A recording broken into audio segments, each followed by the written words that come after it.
Θέλω να μιλήσω για την αγάπη. Άκου το κύμα και θα καταλάβεις πως παραφωνία είναι οι φωνές των αυτάρεσκων. Εκείνο το γλαρόνι που κοιτάζει λοξά πάνω στη θάλασσα ξέρει, γιατί έχει δει τον ήλιο περισσότερο από κάθε άλλο πλάσμα στον κόσμο. Σταματήστε να μιλάτε. Όταν η θάλασσα φτιάχνει λία κύματα που λαμπυρίζουν τον Οκτώβρη με τον παλιό άνεμο. Θέλω να μιλήσω για την αγάπη. Μη πετάτε πέτρες στις μαύρες γάτες που καθαρίζουν τα νύχια τους κάτω από το αρμυρίκι. Θέλω να μιλήσω για την αγάπη. Πνίγετε τις νεογέννητες λέξεις μου, διασαλεύετε την τελετουργία του οράματος, κάντε σιωπή όταν το κορίτσι απλώνει το χέρι στο κίτρινο κεφάλι της μάνας του στο δωμάτιο του νοσοκομείου.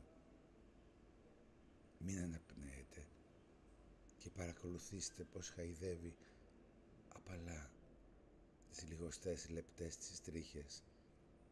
Χαϊδεύει και χαϊδεύει και χαϊδεύει. Κοιτάζει το μελανιασμένο της πρόσωπο και μια αλόκοτη φλόγα καίει την παλάμη της. Με γλώσσα που γυρίζει προς τα πίσω, μέσα στο στόμα, κάτω από τον αναπνευστήρα. Εκείνη που φεύγει ζητάει το θερμόμετρο για το κορίτσι της και με αυτήν την τελευταία κίνηση κάνει τη μεγάλη ανατροπή.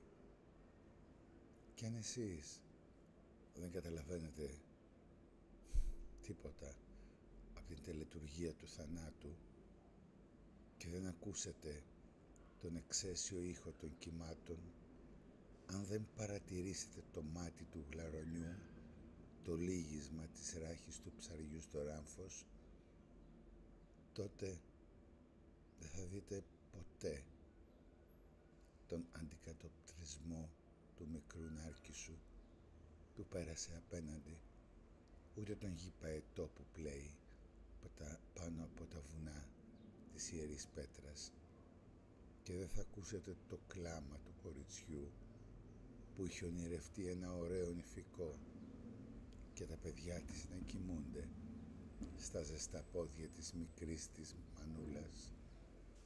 Ούτε θα καταλάβετε πως θέλω να μιλήσω για την αγάπη.